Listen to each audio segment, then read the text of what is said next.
AWS Greengrass is an open source edge runtime and cloud service designed for IoT applications. At the same time, that is my most favorite and unfavorite IoT service offered by AWS. I love Greengrass because it runs on the edge devices that opens tons of capabilities for IoT deployments. For instance, it can communicate with local devices using local networks and interfaces. It can gather and export telemetry data from the edge to the AWS Cloud in a secure way.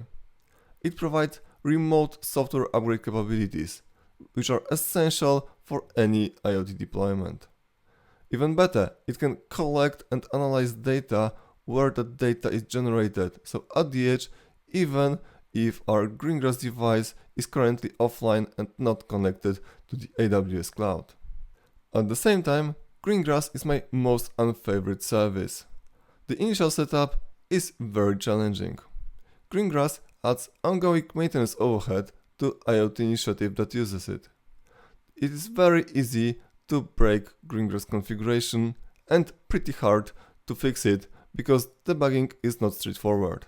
Moreover, Greengrass adds complexity and you need to know a number of aspects regarding the AWS Cloud to make the setup operate the way you want it and do it in a secure and cost-optimized way. So, is it worth the effort?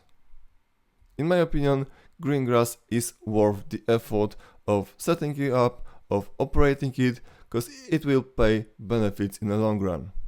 What do you think? Have you tried Greengrass in your IoT deployments? Please share your thoughts in comments. All the best. I'm Łukasz Malinowski, the Internet of Things advisor and trainer.